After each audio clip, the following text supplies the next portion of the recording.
buen grato momento.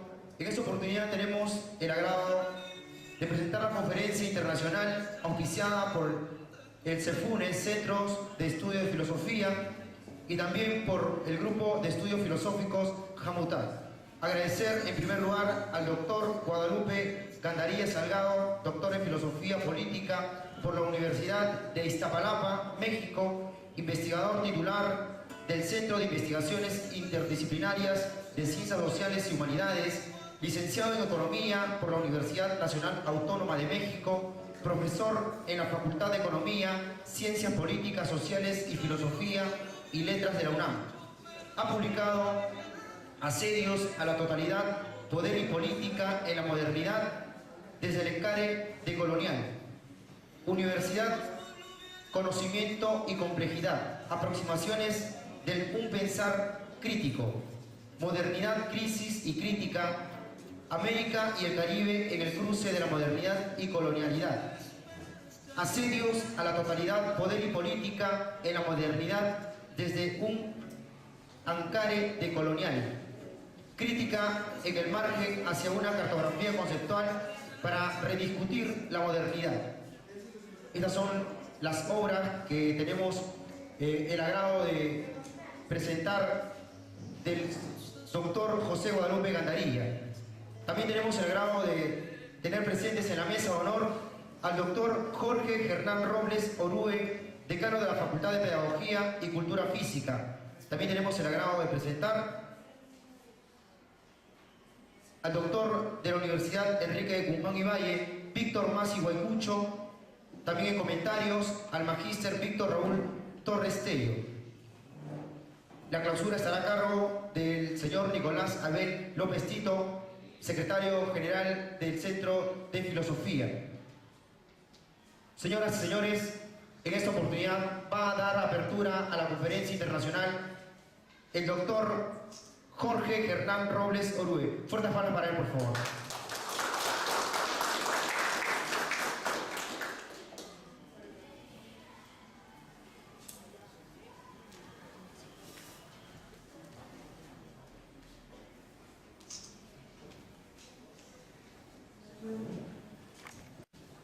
Estimados colegas y estimados estudiantes, tengan ustedes la bienvenida de la Facultad de Pedagogía y Cultura Física, y también quiero felicitar a este grupo de jóvenes que están organizando estos eventos.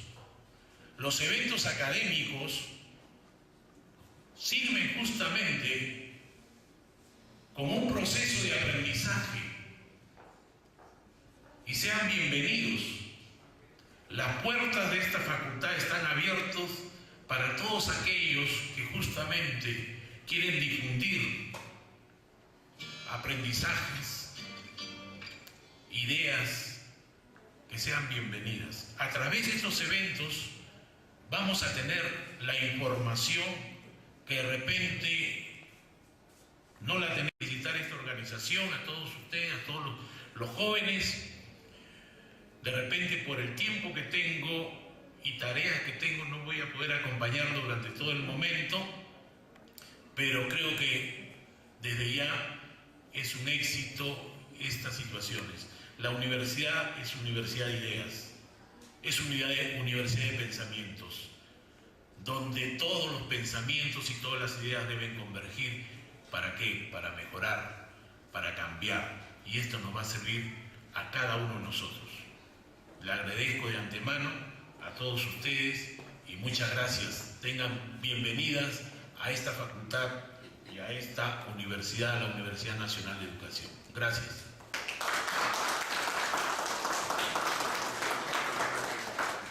Eran las palabras del doctor Jorge Germán Robles Orue, decano de la Facultad de Pedagogía, que nos da la bienvenida en esta facultad, en esta oportunidad, para desarrollar esta conferencia internacional. A continuación, vamos a cederle las palabras al representante del Jamutat, Grupo de Estudios Filosóficos, el compañero Jean Cristian Torres. Fuerte las palmas para él, por favor.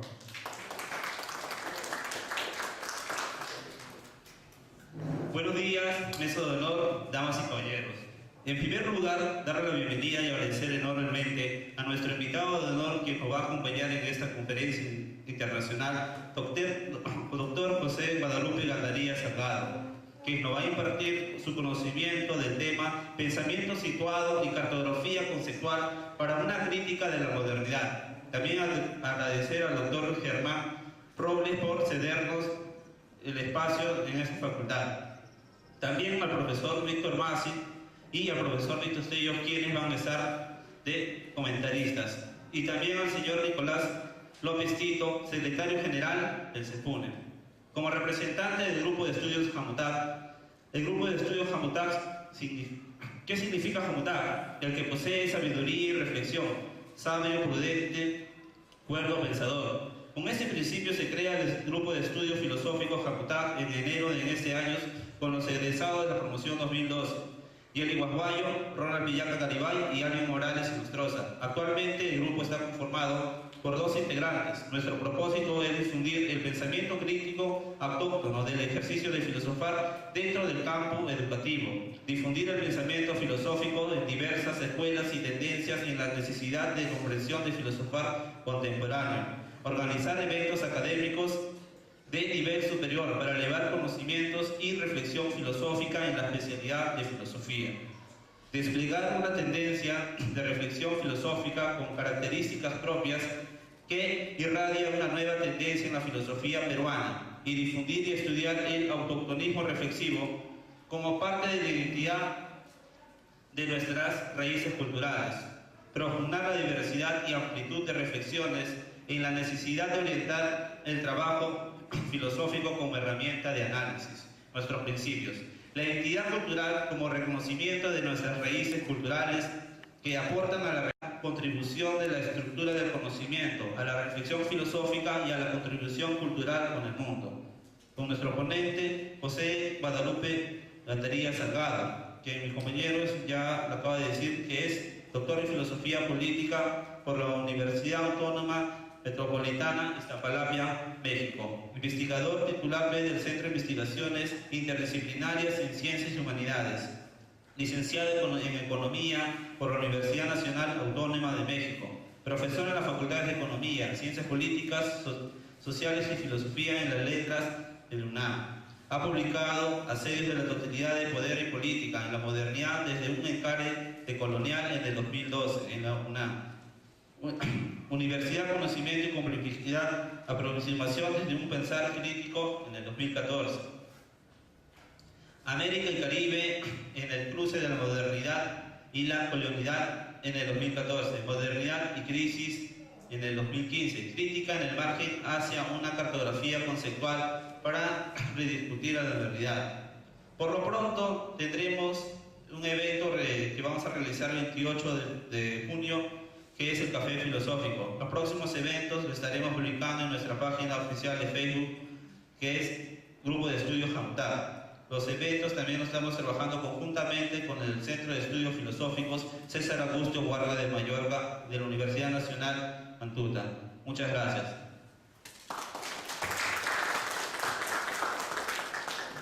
Tiene las palabras el representante del Grupo de Estudios Jamutac, el compañero Jean Cristian Torres. A continuación, vamos a cederle el micrófono al conferencista en esta oportunidad, el doctor José Guadalupe Gandaría. Voy a pedir un fuerte voto de aplauso, por favor. Agradecer la invitación que me formuló en su momento y que establecimos comunicación con mi colega, el doctor Víctor Masi Guaycucho, quien amablemente propició, digamos, la posibilidad de este primer encuentro, de este inicial encuentro, aprovechando también, y por eso me da mucho gusto que en la sala haya muchos jóvenes que están en su etapa formativa, digamos.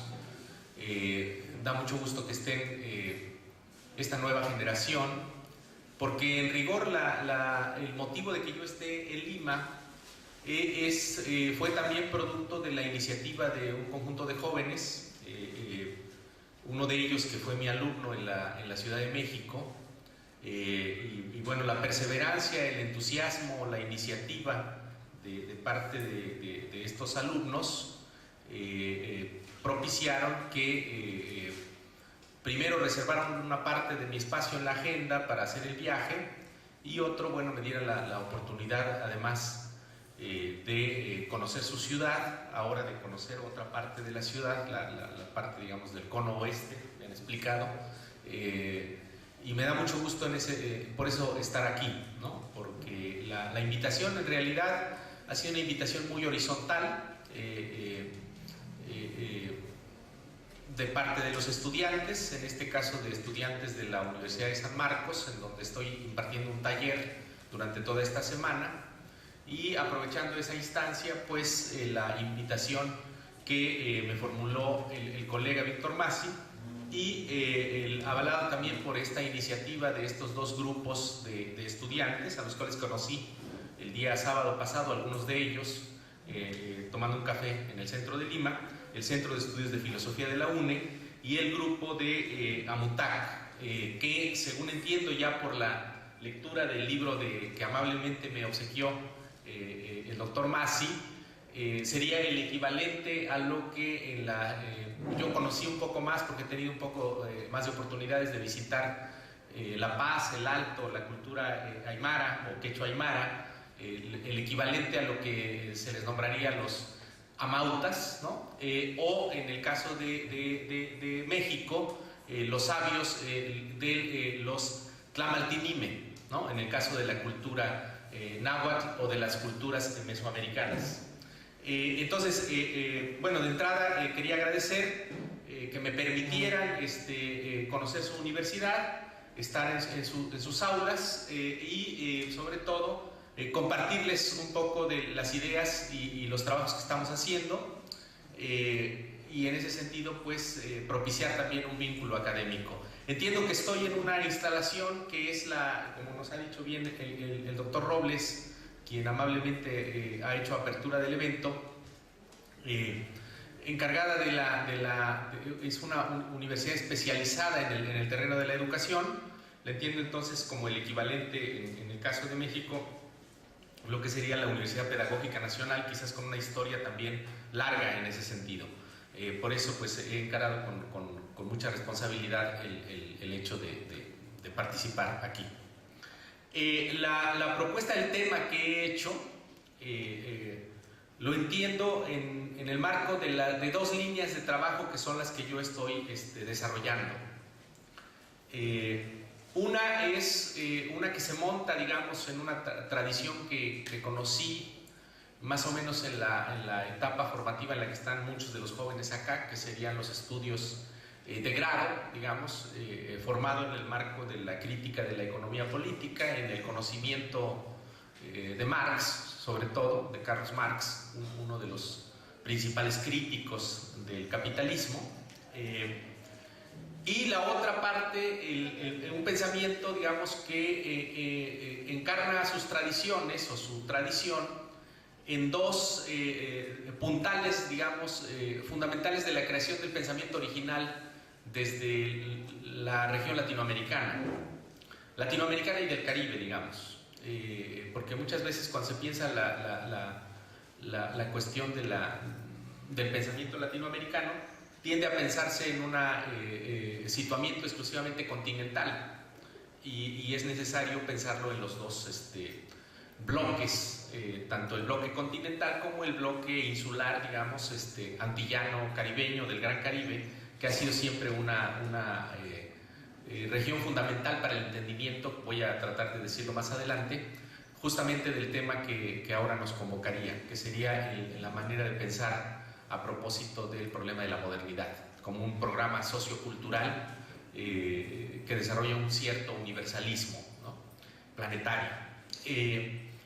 Entonces, la otra rama en la que he trabajado encuentra dos puntales de desarrollo, con una tradición que se extiende en tiempos más remotos, pero que fundamentalmente se desarrolla en su condición más madura en los años 60 o 70 del siglo pasado, en el marco de dos intervenciones en la ciencia social y en las perspectivas filosóficas y humanísticas. Estoy pensando en la sociología latinoamericana y, por otro lado, en los debates de la filosofía latinoamericana, que justamente tuvo una de sus plazas de desarrollo en el caso de la filosofía peruana, particularmente en una serie de autores, uno de ellos con con una vida muy corta, un desenlace temprano, sobre todo estoy pensando en Augusto Salazar Bonti. Entonces, desde esa línea yo he trabajado el pensamiento latinoamericano y el propósito de lo que se ha dado en llamar por algunos el pensamiento del enfoque de modernidad-colonialidad, es decir, la relación de la modernidad con el hecho sustantivo de la persistencia de relaciones de tipo colonial, aunque haya desaparecido el colonialismo. Lo que se ha dado en llamar el programa de investigación de modernidad-colonialidad. Y que también tiene en un filósofo o un sociólogo, podríamos decir, quizás más apegado a eso, peruano, justamente uno de sus puntales fundamentales. Curiosamente, quizás más conocido afuera, con mayor difusión, también en parte porque no ha últimamente publicado una obra más amplia, sino ensayos muy densos. Me refiero justamente al trabajo del sociólogo peruano Aníbal Quijano. Estos motivos, entonces, para mí eran motivos suficientes para conocer el Perú, este país, esta nación, pero también, sobre todo, por conocer uno de los puntos, digamos, que anudan el conjunto de interrelaciones humanas que crearon los complejos civilizatorios fundamentales en la historia de la humanidad. Me estoy refiriendo a la grandeza, la majestuosidad, el despliegue, digamos, cultural que todavía persiste de la cultura tan fuerte como la cultura quechua, inca, ¿no? El imperio incaico, con sus periodos preincaicos y con su interrelación, digamos, civilizatoria, que nos habla de todo un complejo de similar importancia a los otros complejos en los que consistió el desarrollo de la humanidad como un conjunto global. Estoy pensando en las culturas mesoamericanas también, y en el ámbito oriental, las culturas egipcia o las del norte de África, o las de la zona, digamos, de los países de la cultura islámica o musulmana. Son procesos históricos que últimamente están desarrollándose mucho, se están investigando mucho.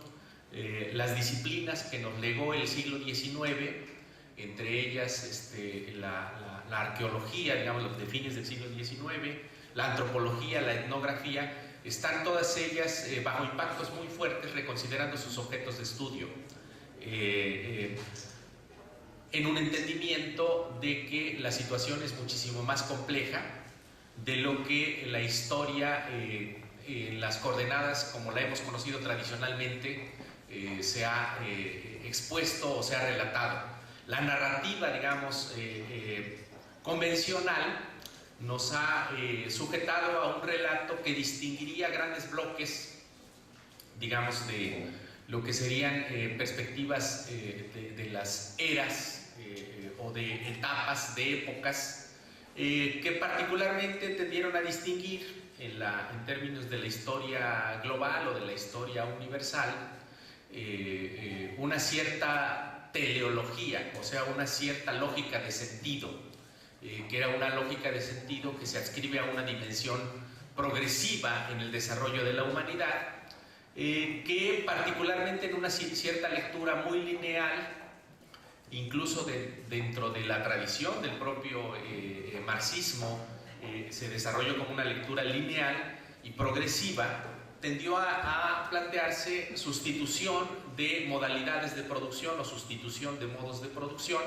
llegando hasta la etapa moderna y contemporánea y teniendo como precedentes los puntos, digamos, que se asociaron a la existencia de lo que se dio en llamar por un lado, fase de comunismo primitivo, o en otra parte la persistencia oriental de los llamados modos de producción asiáticos, desde otra terminología, el despotismo tributario, la zona, digamos, particularmente más bien la pequeña zona de Europa feudal, y después el capitalismo, y había una especie de garantía histórica de alcanzar, como no era tan fácil alcanzar el comunismo, había una zona, una fase de transición que se iba a llamar la transición del socialismo.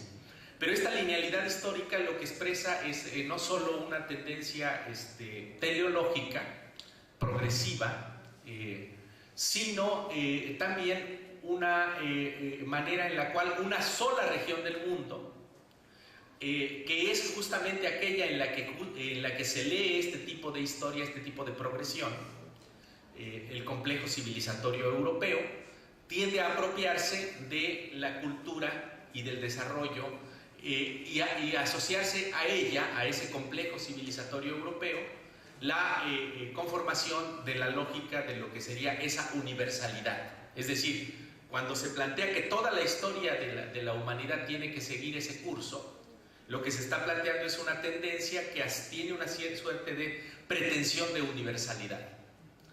Y esa pretensión de universalidad, es decir, de que todas las otras sociedades tienen que experimentar ese desarrollo histórico, particularmente lo que expresa es un cierto particularismo que se ha elevado a la condición de universalidad y que tiene la capacidad y el poder de decretar a los otros contenidos civilizatorios la condición de no ser contenidos que aspiren a la universalidad, sino a ser complejos civilizatorios que solamente pueden expresar una tendencia a acercarse a esa tendencia que es universal. En filosofía, ese pensamiento, esa manera de pensar la historia, pues evidentemente tiene en Hegel a su espíritu universal. La filosofía del saber absoluto hegeliana, justamente, tendría en su filosofía de la historia justamente esta progresión del espíritu absoluto, como lo tiene en la lógica del conocimiento la condición de aspiración al saber absoluto, y en la lógica de la razón histórica la construcción del proceso de racionalidad. Hegel sintetiza en su sistema, es el sistema más ambicioso, digamos, en términos filosóficos, sintetiza esas tres tendencias. La condición de la razón es una razón que atraviesa toda la historia, y por eso el concepto de razón no es solo un concepto de racionalidad, es decir, de aspiración de momentos de la autoconciencia que va conquistando terrenos para un mayor avance de la conciencia, sino en la historia expresa ese pueblo que es el abanderado de esa racionalidad, de ese sistema de racionalidad, y es el abanderado también en el cual en realidad es una composición que, digamos, expresaría esa dialéctica de la historia, justamente porque la acción de los individuos, la acción de las personas, responde ni siquiera a su propia iniciativa, sino a una iniciativa más amplia, que es la de un programa que es la acción misma de la propia historia. Es decir, la persona humana no es sino una suerte de parte de un mecanismo que es muchísimo más amplio, que es la argucia de la historia misma.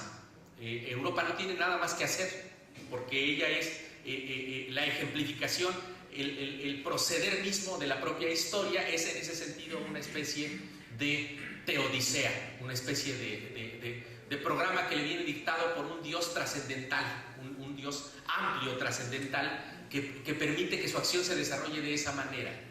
Y eso también tiene otro sentido, el sentido teodiceico de esta propuesta, porque justamente lo que hace es atarle las manos a todos los otros complejos civilizacionales que han sido como hechizados o, digámoslo así, descentrados de sus propios códigos de entendimiento, y no tienen otro sentido más que plegarse ante esa perspectiva tan magistral, digámoslo así, de tal perfección, de tal grandeza, que casi es una intención que no puede ser humana porque rozaría la condición de, digámoslo así, atreverse a cuestionar un programa que le viene dictado tanto por la historia como por esta especie de Dios eterno y trascendental.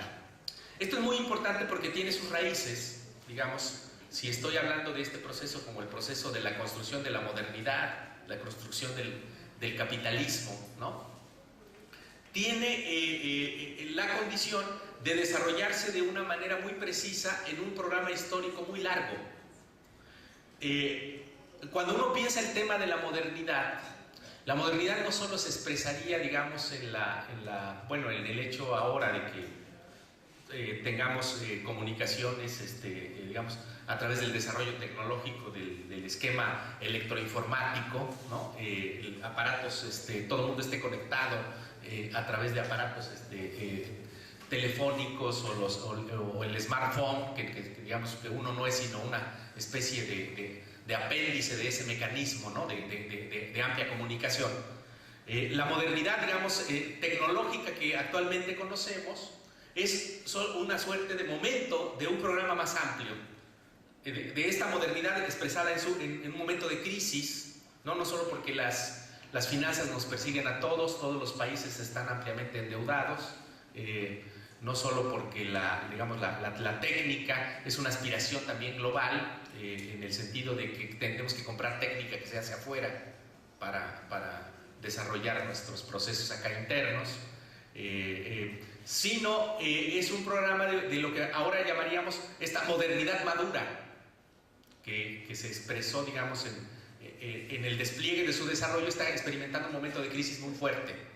El crisis ambiental, ¿no? La crisis del cambio climático, la crisis de ese industrialismo que cada vez sustituye más trabajo manual, es decir, las técnicas y las máquinas están cada vez más desplazando trabajo, ¿no? Por eso significa una crisis muy fuerte a los dos puntales de producción de la riqueza en cualquier tipo de sociedad, al ser humano y al entorno en el que vive el ser humano, es decir, el impacto ambiental. Pero esta modernidad madura no es sino un momento de esa modernidad de un calado más largo, como modernidad temprana desde el siglo XVI, ¿no? En donde nuestras sociedades recibieron el impacto de la violenta colonización, y como modernidad ilustrada en el curso del siglo XVII, el siglo XVIII, ¿no? En donde en Europa se debaten fuertemente entre los ilustrados franceses que piensan en una razón emancipadora y los románticos alemanes que piensan en una noción un poco más apegada a los valores de la comunidad primigenia, ¿no? Y las filosofías después críticas, producto del desarrollo de la misma filosofía ilustrada, Kant, Hegel, las filosofías existencialistas, las tendencias fenomenológicas, hermenéuticas, analógicas, toda esta progresión habla de un programa muy largo, entendiendo que la modernidad justamente nace como modernidad temprana en el curso histórico del largo siglo XVI. Es decir, no que comience en el primer día que inauguraría, según el calendario gregoriano, el primer día del siglo XVI, sino entendiendo el siglo XVI como lo entienden los historiadores, Immanuel Wallerstein, el gran teórico de los sistemas mundiales, o Fernand Braudel, el gran historiador de anales, como largos siglos históricos. Es decir, el largo siglo XVI comprendería el evento histórico de la colonización del 1492, la violencia y destrucción, cuando el viejo mundo descubre el llamado nuevo mundo, y el nacimiento simultáneo del hecho social capitalista y de la modernidad como tal, en cuanto tal. El largo siglo XVI se extendería prácticamente desde el 1492, incluso desde antes, desde el 1450, en los viajes interoceánicos en los que Europa está intentando bordear a través del sur de África para llegar, para comerciar con la cultura oriental, con la cultura que es el punto, digamos, el pulmón de la economía mundial de ese momento, y tal vez siga siendo el pulmón de la economía mundial actualmente, la zona oriental del mundo, la China, Oriente como tal, y quiere romper justamente la intermediación de los pueblos árabes como intermediarios comerciales. Europa, en ese sentido, en el curso histórico de ese siglo XVI, es una comarca del mundo como cualquier otra comarca, incluso una comarca periférica de lo que serían verdaderamente los puntales civilizatorios más fuertes. Los grandes comerciantes árabes, ¿no? Que han invadido de mercaderías orientales Europa misma, y la cultura oriental como una cultura a la que Europa le reservará su condición de ser pensada como su otro. Cuando piensa Europa a Oriente o Occidente a Oriente, sí le da esa condición de ser otro. No así con la cultura del Nuevo Mundo, lo vamos a ver más adelante, con la cual se relaciona y a la cual le niega la condición de ser otro. Le rebaja en la escala ontológica justamente para dar la condición de dominarle, de negarle como persona y de incluso colocarle dentro del ámbito de ser una parte de la naturaleza misma a dominar. No la condición de sujeto como tal, sino la condición misma de un objeto al cual hay que dominar. Lo que posteriormente será América y lo que viene siendo la cultura africana son sometidas en esa lógica a la condición reductiva de ser entendidas como parte del objeto al que hay que dominar, con el cual hay que experimentar. Cuando en Europa se desarrolla entre el siglo XVII y el XVIII el llamado método experimental con Bacon, ¿no? Es muy claro, por un lado, la feminización del objeto, como dirán estos autores, ¿no? Se feminiza al objeto en el sentido de tierra a la que hay que someter y dominar, a la que hay que tratar de extraerle, ¿no? El conocimiento preciso para dominarle. Y por el otro se da el proceso de la reducción a la condición de objetos de personas que viven bajo la lógica, digamos, de sus modos de interrelacionamiento que vienen de siglos y que les han permitido perdurar en la construcción de su propio sentido, de su propia lógica de simbolismo, de su propia lógica de entendimiento de lo que sería su relación con lo que entienden el mundo trascendental, ¿no? Incluso en una lógica más compleja de la que vamos a ver, que es la que se impone en la lógica de la modernidad. La modernidad en ese sentido es heredera, en este periodo de 5 siglos, ¿no? Que propician la colonización, el colonialismo en cuanto tal, el capitalismo como el modo económico del despliegue de la modernidad, el liberalismo y la política representativa como el modo político de esa modernidad, el industrialismo como el modo de desarrollar, digámoslo así, la ampliación de las escalas de producción. Esa modernidad, sin embargo, de 5 siglos, viene precedida por un modo de proceder en la relación del entendimiento de lo que es una composición de un complejo civilizatorio, el que va a ser posteriormente el europeo occidental. No se conoce todavía con ese nombre, ni siquiera hay estados que se puedan llamar de ese modo, pero que sí establece un tipo de relación que viene de una condición más remota, mucho más anterior. Aquí yo quisiera poner atención a 2 conceptos que me parecen fundamentales y relevantes para este tema. Uno, el concepto de paganismo, y otro, el concepto de idolatría. Porque son 2 puntales de identificación de un proyecto histórico de muy largo alcance. La cultura que nosotros vamos a conocer posteriormente como cultura europea, esa cultura que decía yo al inicio, tiene esa aspiración o esa pretensión de universalidad, tuvo la capacidad de construir su propio relato. Y en la construcción de ese relato, esa cultura lee sus orígenes más remotos en la expresión de las culturas grecolatinas, en las culturas griegas y en las culturas del Imperio Romano Latino, arrebatando de esa manera a la propia cultura helénica como una cultura, en cierto modo, relacionada con el despliegue de los complejos civilizatorios orientales y africanos. Digamos, Europa arrebata a Grecia del norte de África y de Oriente para hacerla parte de su propia historia y de su tradición. Ese proceder tiene mucho que ver con la dimensión de la construcción del imperio de la cristiandad y de la expresión de la reducción de complejidad en el modo en el que se relaciona eso que se va a construir como la cristiandad respecto a los otros, a sus otros. Es decir, desde aquel momento, estoy hablando desde los siglos 5 o 6 de la era común, ya no se habla más en historia global de algo así como el tiempo de la historia anterior a Cristo o después de Cristo, ya no se usa más, es una terminología anterior. Se habla ahora de la era común. ¿Por qué? Porque decir antes de Cristo o después de Cristo es ya pegarte a una de las 3 religiones monoteístas de cultura semita que tienen un mismo origen, ¿no? La cultura judía, la cultura cristiana católica y la cultura islámico-musulmana.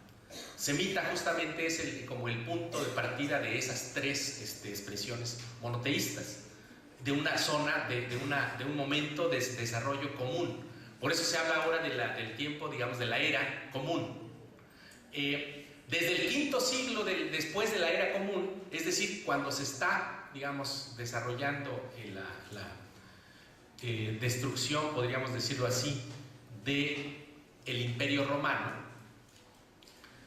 en tiempos de Justiniano y de Constantino, porque en honor justamente al emperador Constantino es que después se va a desarrollar la gran ciudad de Constantinopla, lo que actualmente sería Estambul, en Turquía. Desde tiempos de Justiniano y bajo el imperio de Constantino, Justiniano descubre que solamente hay una manera en la cual ellos puedan, digámoslo así, desplegar la manera de dominar a los otros pueblos o a las otras colectividades, a las otras comarcas con las cuales se relacionan.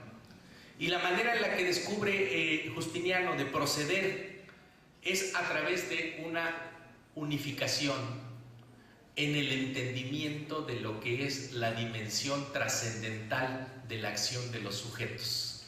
Es decir, la unificación del modo de entender de una sola manera el significado de lo que significa un Dios. Justiniano y Constantino elevan entonces en la cristiandad la condición de que toda trascendentalidad tiene que ser la trascendentalidad que se mueve bajo una lógica de un solo Dios y que este Dios es masculino, ¿no?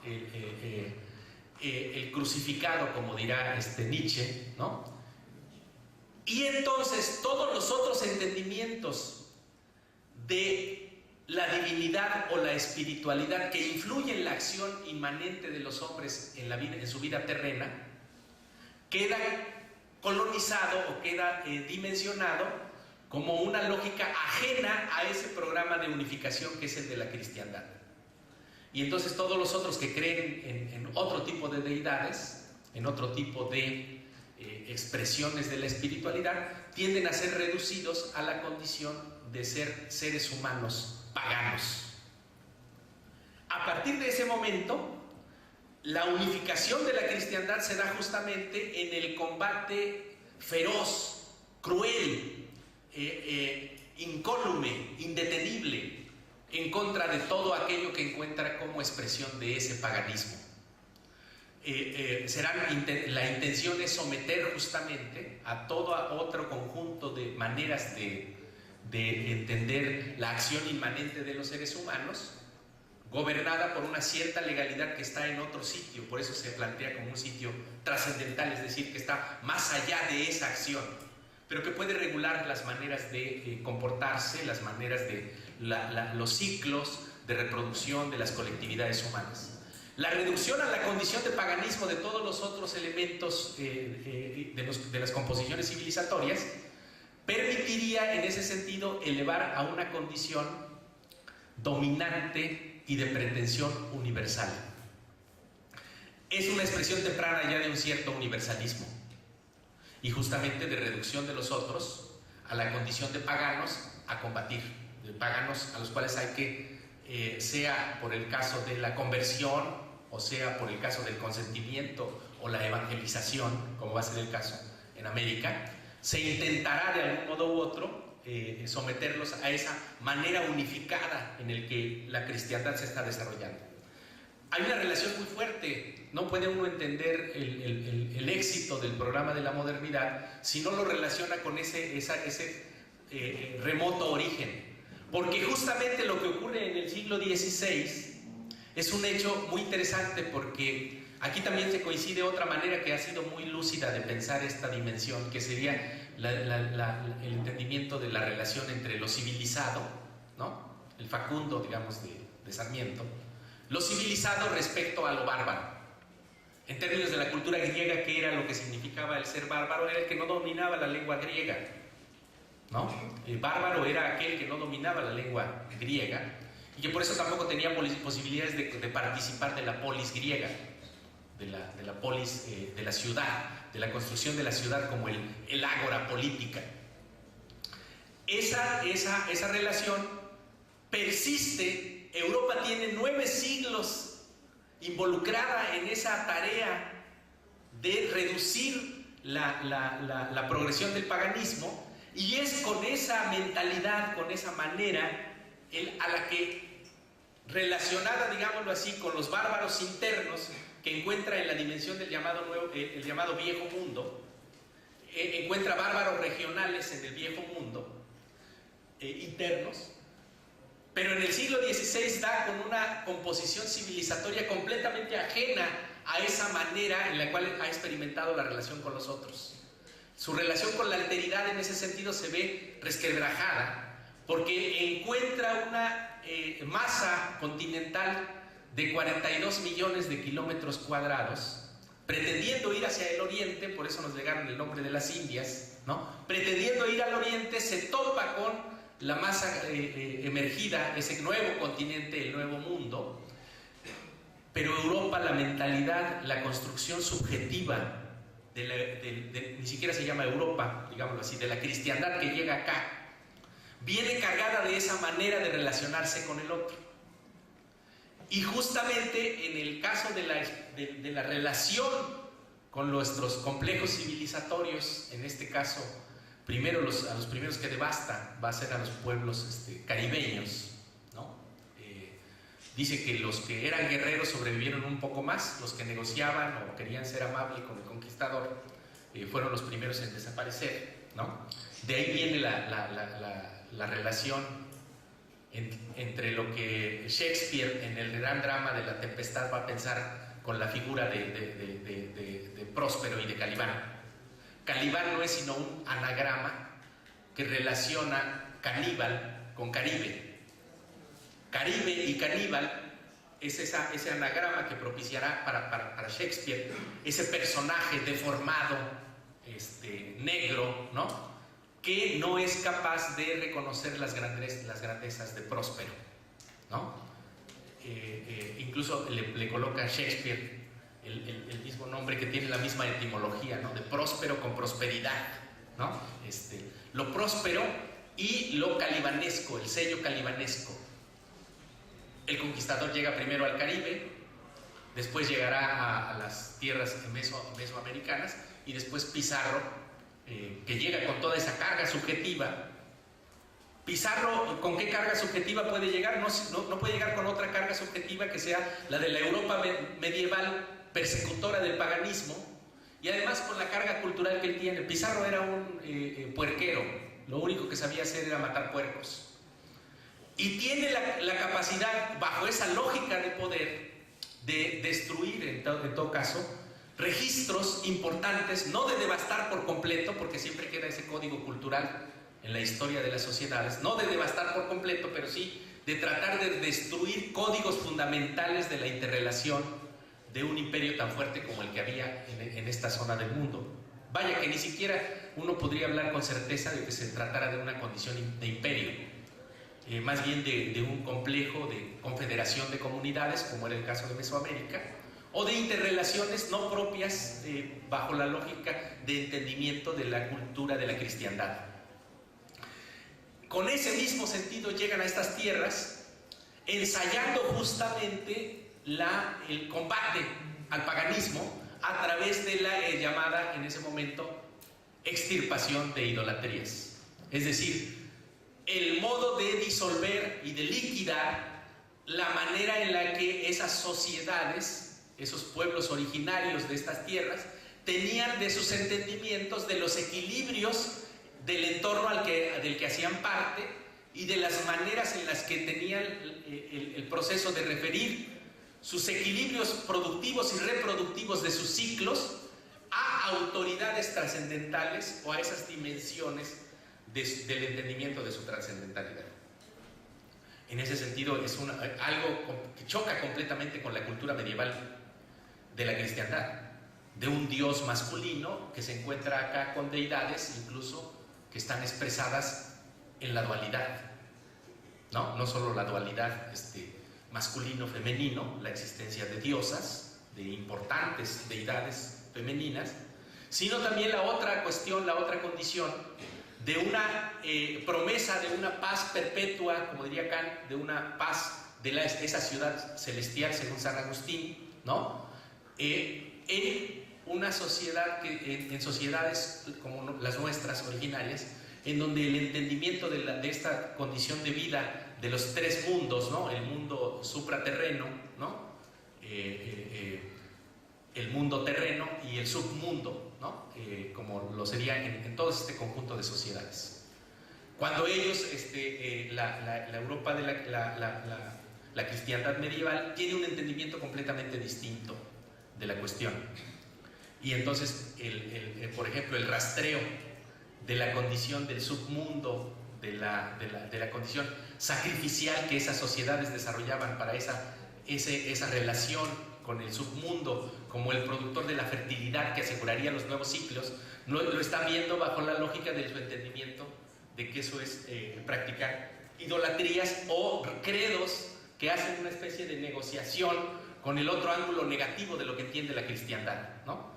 Dios respecto a la muerte, ¿no? Todo eso es reductivo a una condición en la cual evidentemente el programa de extirpación de idolatrías lo ensayan los colonizadores e incluso participan de él lo que podríamos decir eran las zonas más avanzadas de ese pensamiento, lo que eran los integrantes de las colectividades que vienen a colonizar, las órdenes religiosas, las órdenes mendicantes, que eran como las maneras como más avanzadas del entendimiento de estas sociedades, franciscanos, dominicos, agustinos o mercedarios, entonces esa manera de expresar por un lado la intención de reducir el paganismo, de reducir la idolatría, de extirparla de estas sociedades, para de algún modo u otro someterles a su lógica de entendimiento del mundo de vida, del mundo de la vida. Por eso, cuando se habla de la intención de pensar la relación de la modernidad con la colonialidad, lo que eso expresa es el entendimiento, digámoslo así, la reflexión de contemplar el hecho histórico del colonialismo como un hecho histórico fundamental que propició posteriormente, cuando la modernidad pasa de ser modernidad temprana a ser una modernidad ya más clásica o madura, comprender cómo esos pueblos que fueron sometidos al colonialismo, a la dominación violenta durante siglos, son justamente los que después el capitalismo entenderá como capitalismos periféricos, marginales, dependientes, ¿no? Subdesarrollados, y que tienen esa aspiración de permanentemente intentar actualizar sus programas para alcanzar esa modernización, ¿no? Que siempre les viene dada por la potencia económica en curso, ¿no? Que siempre viene dada por esa potencia que marca la ruta que hay que seguir. Por esa razón, justamente, la intención de señalar que la modernidad tiene que ser pensada en esta progresión histórica de tan largo plazo para entender justamente que lo que permitió que unos países o que un complejo civilizatorio que en el curso de muchos siglos y particularmente en el siglo XVI o incluso todavía durante el siglo XVII, que era un complejo civilizatorio periférico de las sociedades orientales, aquí vale un ejemplo muy claro, que es uno cuando siempre ve Europa, por ejemplo, nos enseñan en geografía que Europa es un continente, ¿no? El continente europeo, cuando en realidad Europa es una parte peninsular, de toda una masa continental de una región afroasiática mediterránea, ¿no? Y sin embargo, cuando uno piensa, por ejemplo, en la India, la nación hindú, dicen el subcontinente hindú, y la India tiene una extensión territorial 2 o 3 veces que la extensión territorial europea, del subcontinente europeo, y tiene quizás la misma cantidad de población que todos los países europeos juntos. Y sin embargo, en geografía todavía nos sigue diciendo el continente europeo y el subcontinente hindú, cuando en realidad las masas, geográficamente, pues la masa territorial de Europa sería más modesta que la masa territorial de la India, eso expresaría claramente la necesidad de volver a reprovincializar a Europa, como dice un autor hindú, es decir, tratar de darle una mayor humildad a Europa. Ahora me parece que está viviendo ese proceso histórico a través de la geopolítica que estamos conociendo con la era Trump, ¿no? En Estados Unidos, que ya ni siquiera le dirigen la mano, le da el saludo a Angela Merkel, la canciller alemana, expresaría esa preocupación que ya un filósofo tan importante para la modernidad ya madura del siglo XX como Heidegger detectaba. Heidegger detecta a mediados del siglo XX, justamente cuando se están dando el Tratado de Roma para crear después lo que va a ser la Unión Europea.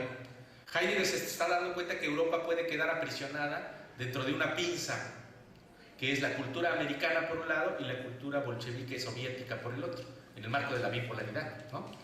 El gran filósofo del nazismo, Heidegger, se da cuenta de que, y tiene que pensar la originalidad y la autenticidad europea, porque ve justamente ese aprisionamiento, quizás ese aprisionamiento que pueda dar por resultado el aniquilamiento, digámoslo así, de los valores culturales europeos. Por eso él buscará en su proyecto, digamos, de destrucción de la metafísica y de la persecución de esa autenticidad, la recuperación de esa dimensión. Ahora fíjense, ese es un tema también muy interesante el que sugiere Heidegger. Por eso Heidegger impactó también a las discusiones de la filosofía en el siglo, de mitad del siglo XX en adelante. Porque la noción de autenticidad, por ejemplo, será una noción muy fuerte para el pensamiento existencialista, en Sartre, por ejemplo, pero también para la cuestión del pensamiento de estas particularidades que han sido sometidas a la universalidad europea.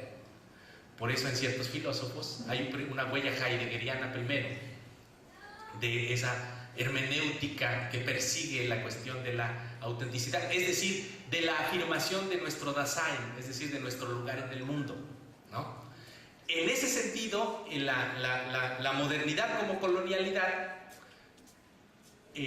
expresaría justamente la aniquilación de todos los otros pensamientos que son reducidos a una condición de una posición jerárquica inferior a ese pensamiento que está produciendo el complejo civilizatorio europeo, que está teniendo la capacidad, justamente por la experiencia histórica de desplegar el colonialismo, a través del colonialismo, a llegarse toda la riqueza de metales preciosos, a llegarse, digámoslo así, toda esa gentileza de relación, digamos, que propicia la condición de un mayor alcance de la dimensión de su riqueza, del desarrollo de su riqueza, y desplegar entonces grandes posibilidades, primero a través de la llamada revolución científica, y después justamente a través de estados que justamente por disponer de esas medidas de riqueza de las que han extraído, sobre todo de la cultura, de las culturas latinas, las culturas americanas y de las culturas africanas, a las cuales también devastan en procesos prácticamente que uno no puede sino pensar como procesos genocidas, ¿no? Permitirán el desarrollo de la ciencia, de la técnica, incluso de la filosofía, que tiene esta capacidad de arrogarse la condición de universalidad, de ellos sí estar ejerciendo un pensamiento universal, mientras que los otros no pueden sino arrogarse la condición de ejercer pensamientos locales.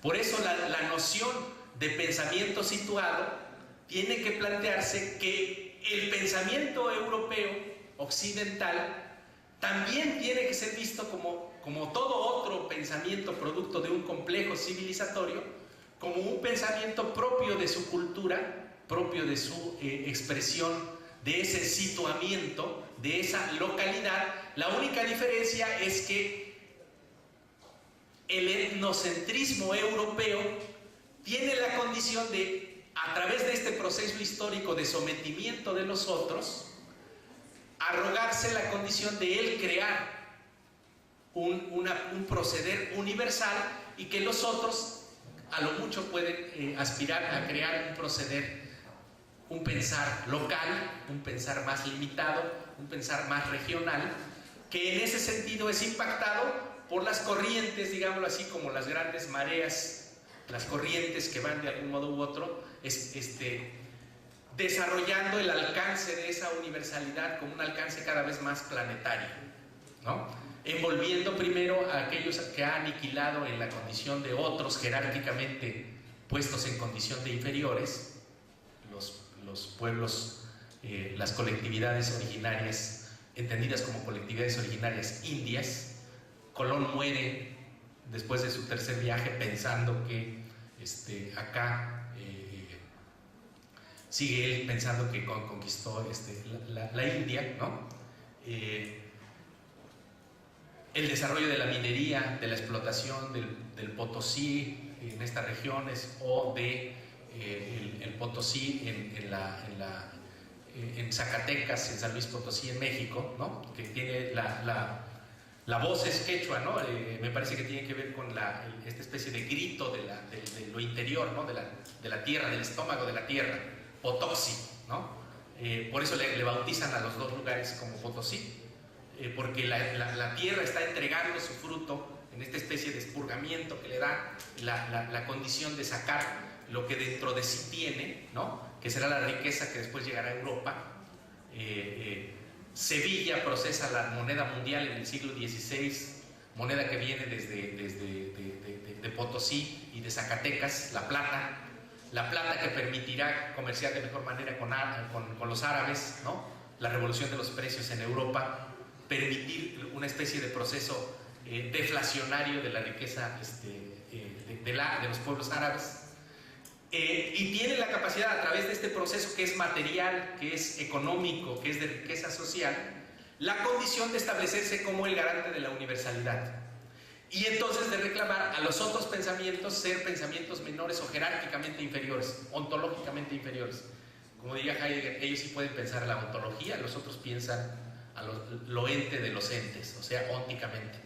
No pueden aspirar a pensar con un modo de pensar ontológico, ellos solamente tienen reservada esa condición, ¿no? Que Heidegger. Nuestros filósofos no, nuestros filósofos, y eso se dio mucho en la década del 60, el 70, ¿no? Estaban acostumbrados a pensar bajo la lógica digamos, de nuestras realidades como una realidad peculiar, ¿no? Que podría tener el alcance de una cierta filosofía. Hoy actualmente eso ya está absolutamente desacreditado. La intención clara ahora, en el marco de estos nuevos planteamientos filosóficos, es reconocer justamente la condición de todo pensamiento como un pensamiento situado, es decir, como un pensamiento impactado por los valores culturales e institucionales de las comunidades que crean ese conocimiento, y en ese sentido la disposición también de analizar con toda su dignidad las maneras de entender los códigos que viabilizaron los entramados sociales que le dieron garantía a la persistencia de los valores y de las condiciones de grandeza de nuestros pueblos originarios. en nuestros pueblos originarios, habría que desentrañar de qué manera, ¿no?, persiste ese sustrato cultural, esos códigos lingüísticos, esas expresiones, digámoslo así, en donde el texto es expresión de su contexto, ¿no?, que permitirían también no solo la aspiración a un saber, y en ese sentido la producción de una filosofía, sino el rebasamiento de las dimensiones exclusivamente empírico-morfológicas o aparienciales de los procesos, y la construcción de un saber que tiene la posibilidad de pensar de la misma manera en la que se ha acostumbrado que esa filosofía universal, clásica, particularmente alemana, ¿no?, o ahora más postestructuralista francesa, se arrogan la condición de pensamientos que ellos sí pueden pensar la universalidad, mientras a nosotros nos está legada la posibilidad de pensar exclusivamente lo local y de brindarles herramientas para que después los otros piensen por nosotros. Es decir, le damos la posibilidad de trabajo de campo a la antropología, la herramienta a la reflexión etnológica, o ejercitamos, digamos, una división del trabajo absolutamente dependentista en cuanto ellos crean los conceptos con los cuales nosotros reflexionamos.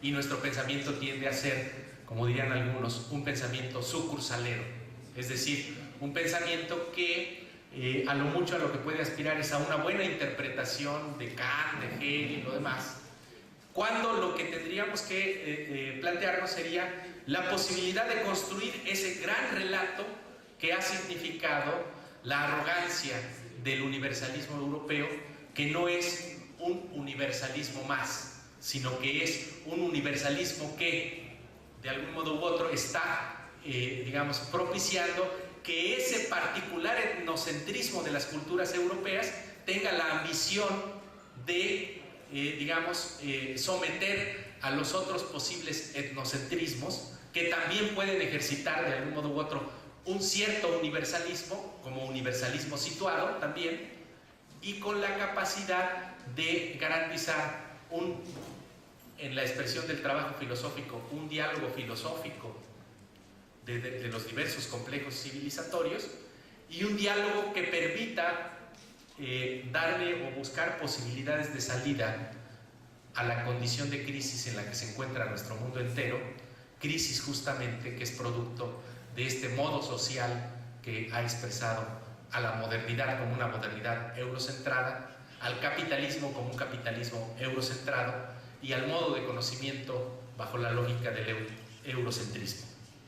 Romper con estas taras, digamos, es tarea de todos nosotros, y sin duda alguna tendrá uno de sus puntales fundamentales en la reivindicación de esos pensamientos que desde el proceso inicial de la modernidad fueron impactados. El conocimiento de nuestros amautas, de nuestros tramaltinimes, del Calmecac, de las entidades, digamos, de producción de ese conocimiento y de las sabidurías ancestrales de nuestros pueblos, que tendrán mucho que decirle al mundo una vez que estamos experimentando la crisis tal cual la vivimos en los días de hoy. Muchas gracias.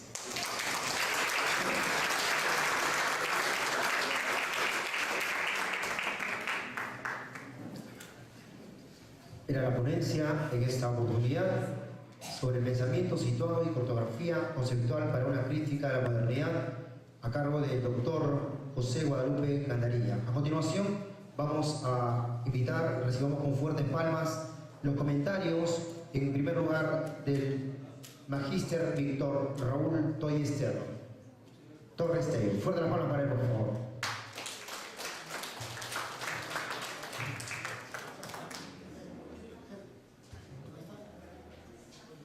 El siguiente comentario a cargo del doctor Víctor Masi Huecucho. Fuerte las palmas, por favor, para él. Muy buenos días, doctor Gandarilla. Bienvenido a La Cantuta, mi alma mater, desde el colegio. Profesor Jorge Robles, mi profesor. Nos hemos conocido cuando yo era estudiante con 19 años todavía.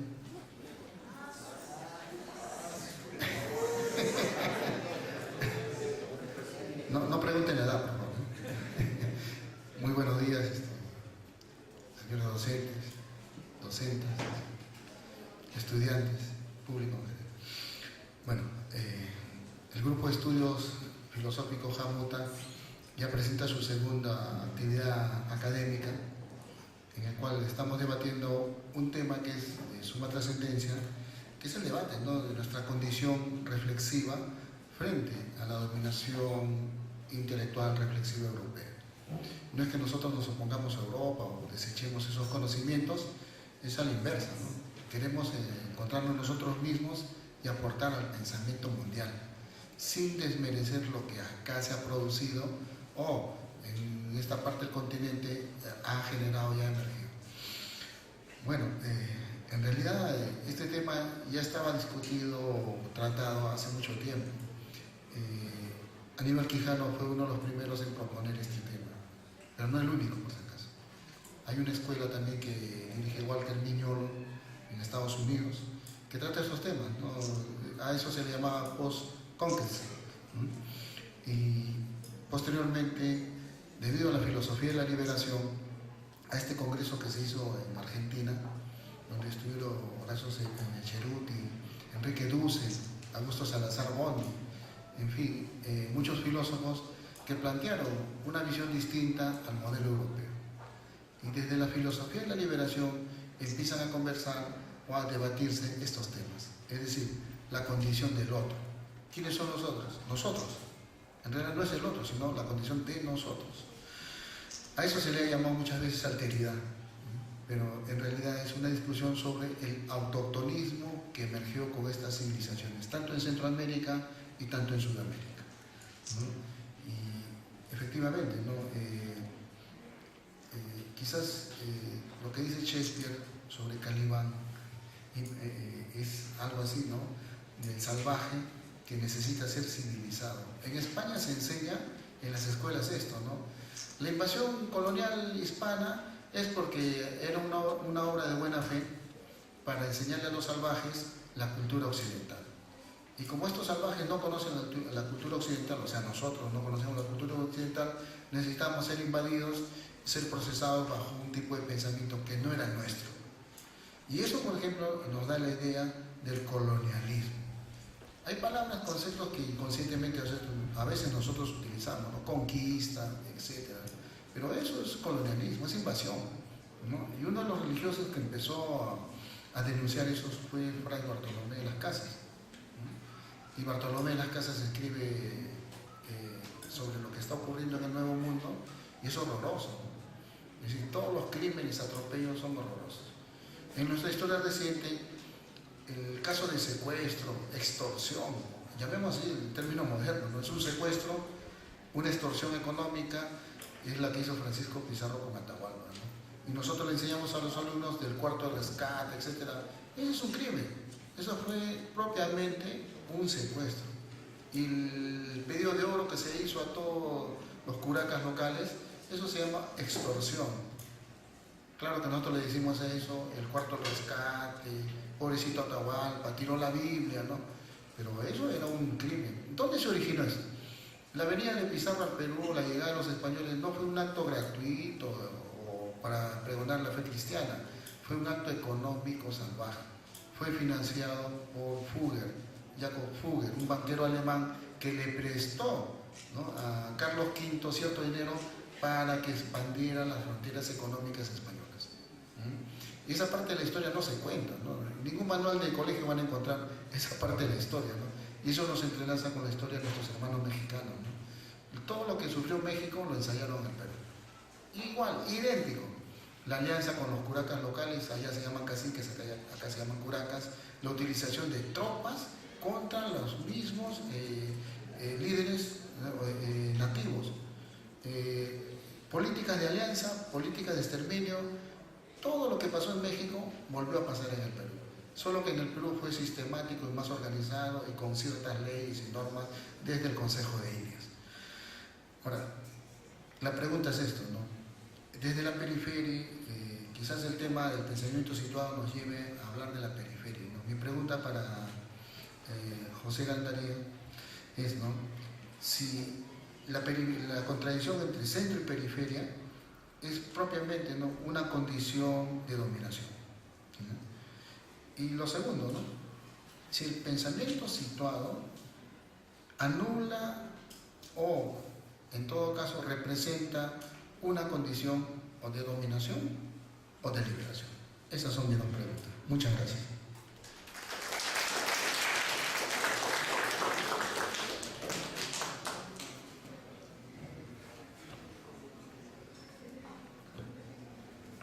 Hacer la invitación para que los participantes en esta conferencia internacional realicen sus preguntas respectivas. Están las coordinadoras del evento con unos papeles para poder recibir sus preguntas del público. Por favor, sean breves y sean concisos con respecto al cuestionamiento. De las teorías de sistemas complejos y el desarrollo de las nuevas ciencias, de las llamadas nuevas ciencias, evidentemente nos dirige a una discusión muy clásica, ¿no?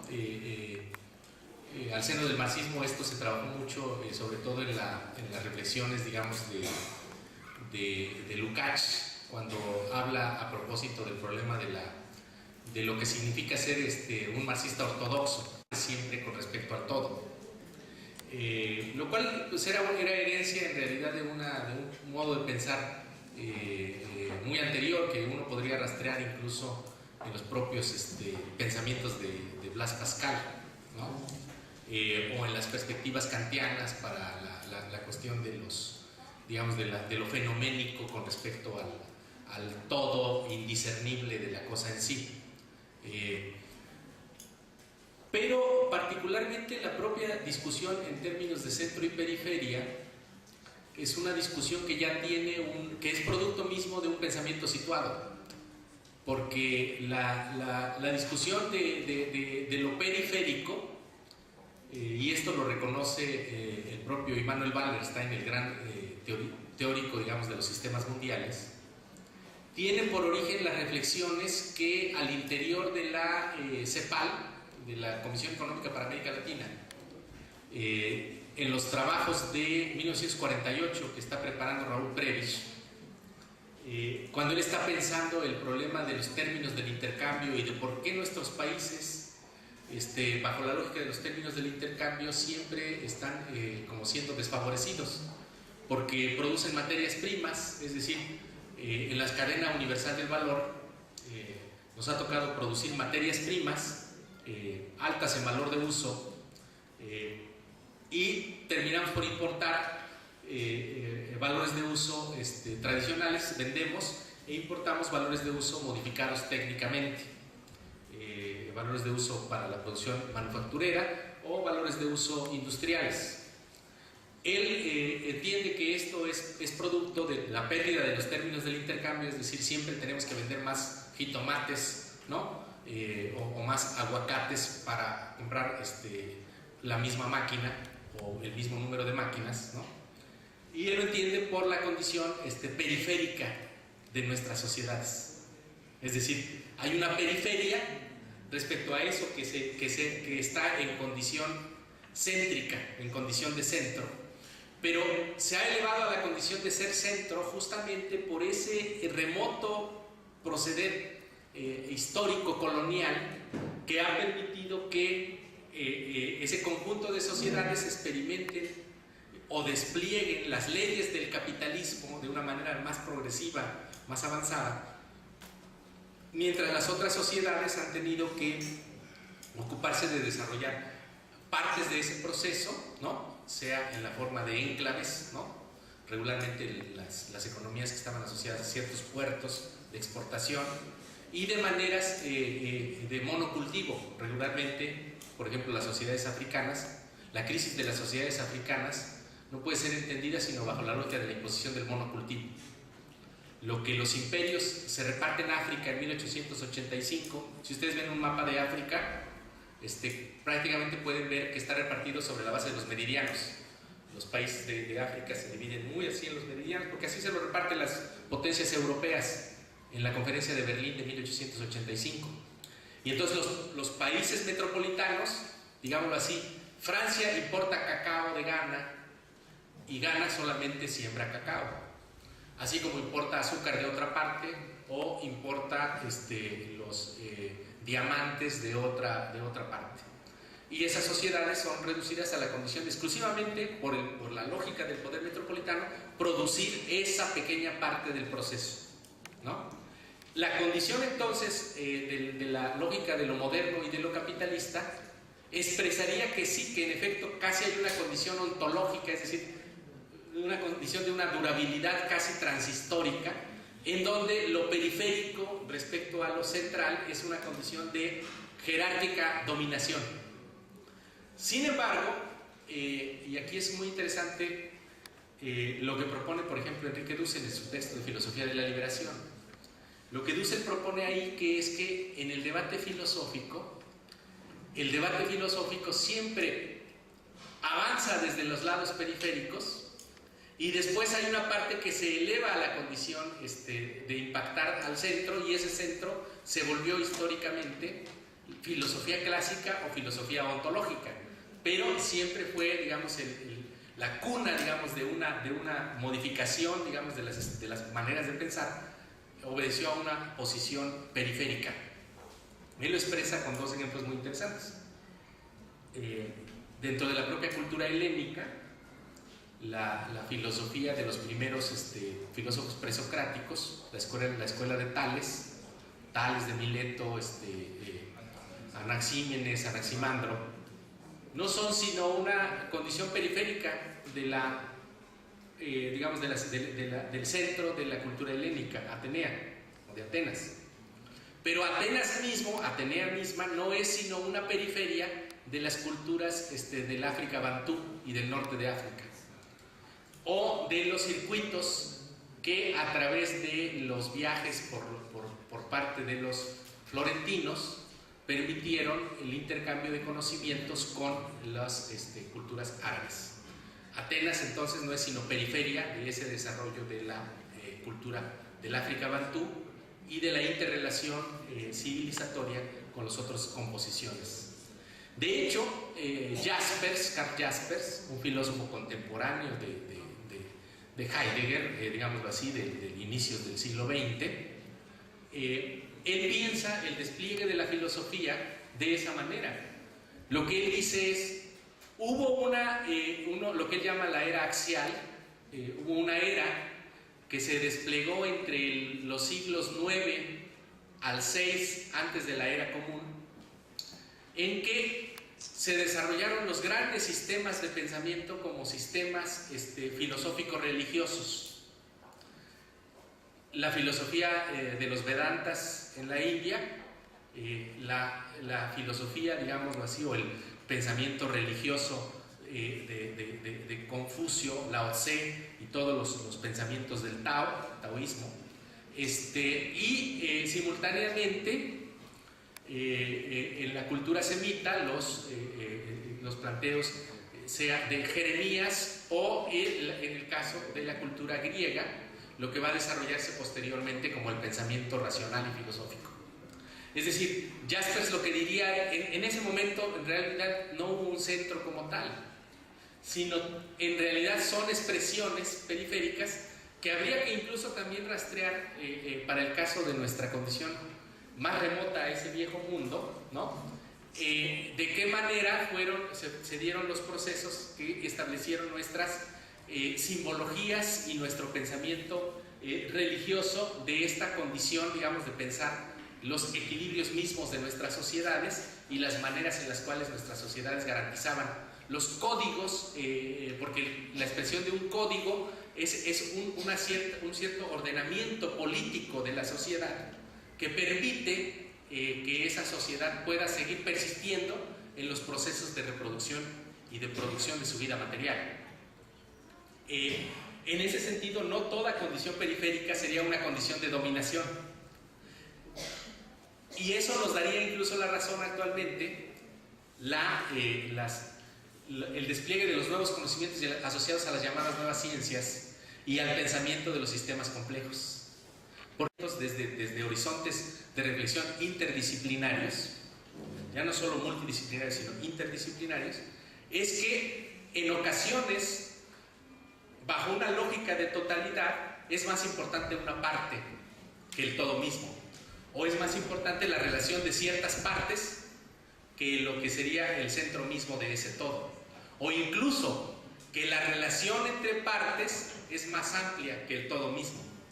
Esto puede parecer, digamos que rebasa la manera de pensar tradicional, porque uno nunca pensaría que una totalidad, digámoslo así, está cerrada, o sea, que tiene una exterioridad, sino que ya la totalidad incluye al todo. O sea, al pensar el todo, está pensándose evidentemente como un todo y que no hay nada más allá de ese todo. Pero incluso la reflexión de Hegel, por ejemplo, en la noción de todo es una noción más modesta que la noción de absoluto, ¿no? Es decir, Hegel está pensando también en una dimensión del todo en la cual hay algo que es muchísimo más amplio, que es justamente la apropiación de ese absoluto.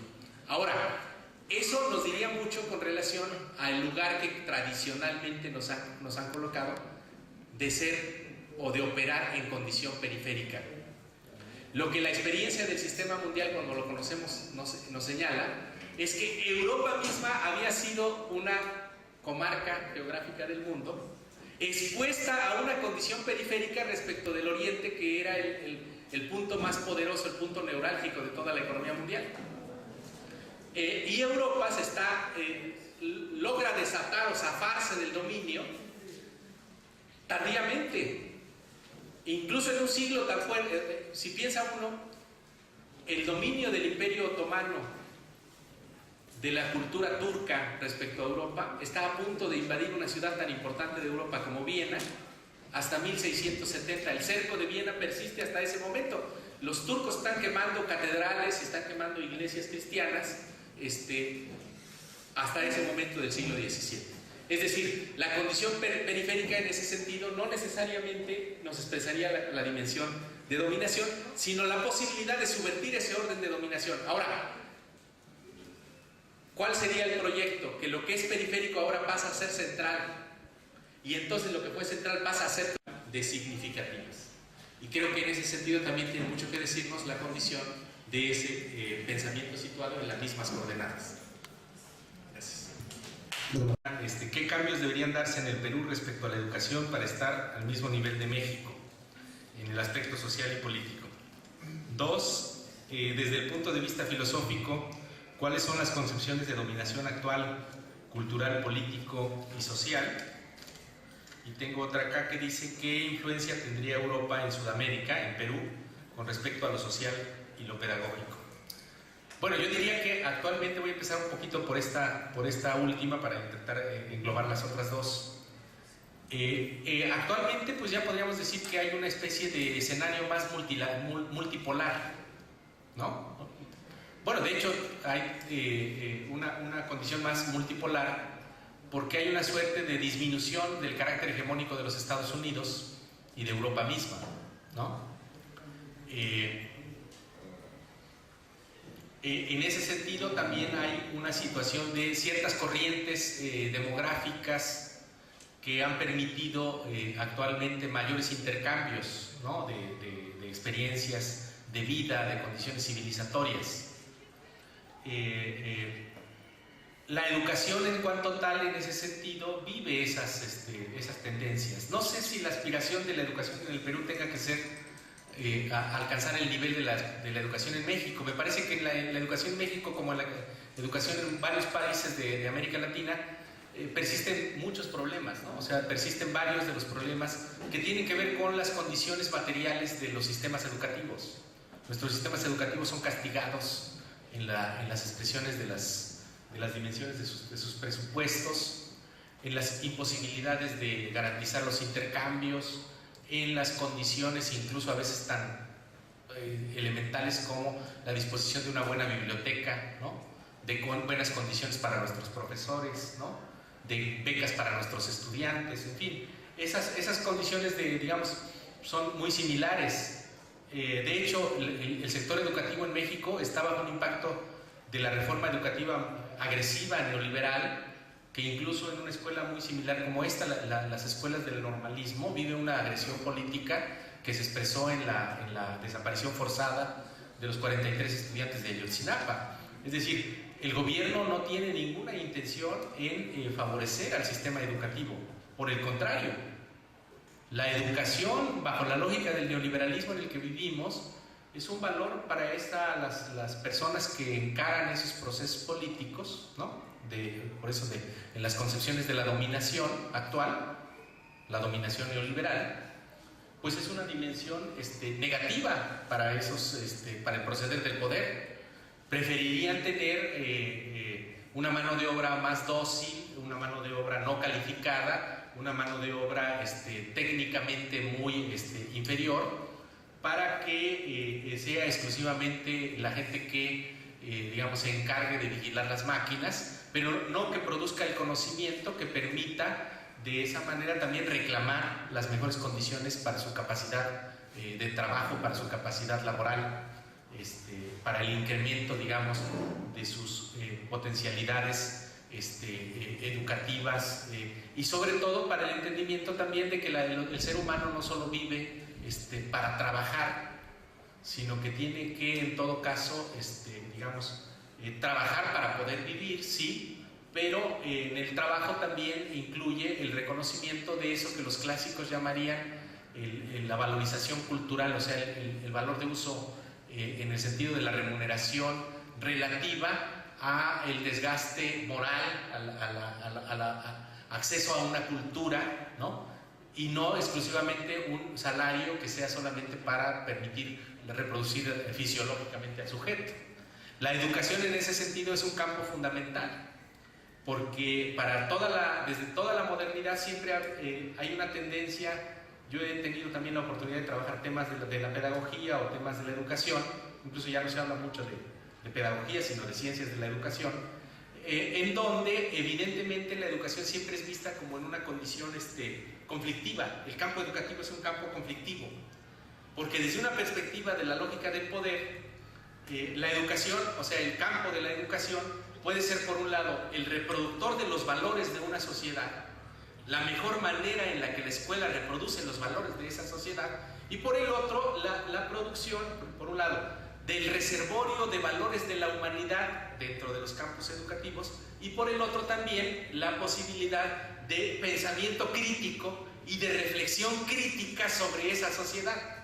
Ese campo conflictivo, entonces, evidentemente, pesará desde la lógica de la dominación y desde la lógica del poder el aseguramiento de que mejor nuestros claustros sean, pues, los reproductores de los valores de la sociedad y del orden vigente, cuando tendrían más bien que estar fomentando la capacidad, digámoslo así, reflexiva de la gente, la capacidad de creación de sujetos, ¿no?, que se permitan la posibilidad de ser críticos respecto al orden en el que estamos viviendo, respecto a las problemáticas del orden social en el que nos desenvolvemos. Ahí creo yo que entonces la educación tiene mucho que decir, y tiene mucho que decir no solo en el Perú, en esta nación de una raigambre cultural tan fuerte, como en nuestros otros países latinoamericanos, si es que queremos como región decirle algo también al mundo en la nueva etapa, digamos, en la etapa que estamos experimentando de una crisis muy fuerte de este capitalismo, de la modernidad tal cual la conocemos, y de lo que posiblemente podamos construir en los nuevos arreglos sociales. Muchas gracias.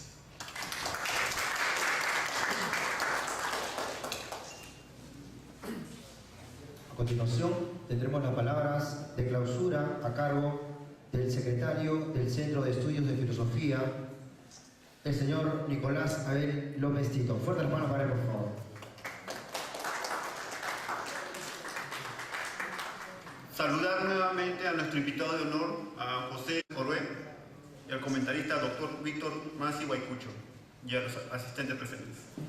En esta ocasión hemos disfrutado de un evento académico de carácter internacional, de lujo que prestigia a nuestra Universidad La Cantuta, ¿no?, sobre el tema que hemos presentado, que es el pensamiento situado y cartografía conceptual para una crítica de la modernidad.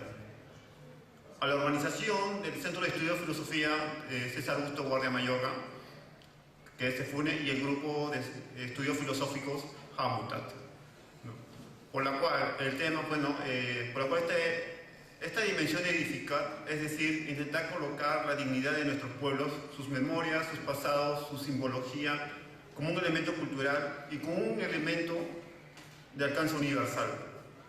Por el cual el motivo del evento es desarrollar y plantear, justamente colocar la noción de América como una noción de un contenido de alcance universal. Lo cierto es que tenemos en la cabeza, en el fondo, una interpretación eurocéntrica de todo, pero tan profunda, cuando uno da ciertos ejemplos, la gente se espanta. De cómo podía ser de que yo viera las cosas de una manera tan unilateral. A la europea negándome a mí mismo y justificando la dominación que sufría. El último nivel de la dominación y al mismo tiempo la transformación histórica en una cierta visión del mundo. Y eso, hoy el nivel más crítico, lo hemos llamado de colonización epistemológica. Por la cual Dussel dice, ¿no? Episteme significa científica, por lo cual sería una decolonización filosófica, científica y tecnológica. Estamos en una etapa de neocolonial, como dice Mariátegui. Nos toca la segunda emancipación, estamos luchando por ella y estamos en una situación colonial agobiante, pero mucho más útil que antes y mucho más extractiva de nuestras riquezas. Diríamos que los españoles nos robaron pequeñas cosas, ahora nos roban hasta el alma. Porque la dominación ya no es que hay un soldado en un destacamento español a cientos de kilómetros. Ahora se mete en la televisión y hacen propagandas irrelevantes que son mucho más tremendos que antes. Y por eso el pensamiento crítico es inevitable. Una revolución no lleva a una descolonización del pensamiento, sigue siendo colonial. Bueno, agradecer cordialmente al doctor decano Jorge Robles Orué por facilitarnos la exposición del auditorio y saludar nuevamente a los asistentes en general e invitarles al siguiente evento que vamos a realizar, el Café Filosófico, que va a ser el día 28 de este presente mes, que estará el invitado Rodrigo, ¿no? También tenemos la invitación del 16º Congreso Nacional de Filosofía de CONAFIL 2017, que se realizará en Ayacucho el día 21 y 25 de agosto del presente año. Y agradecemos cordialmente a nuestro invitado de honor, nuevamente al doctor José Gandarilla, unas fuertes palmas en la presencia de cada uno de ustedes. Muchas gracias.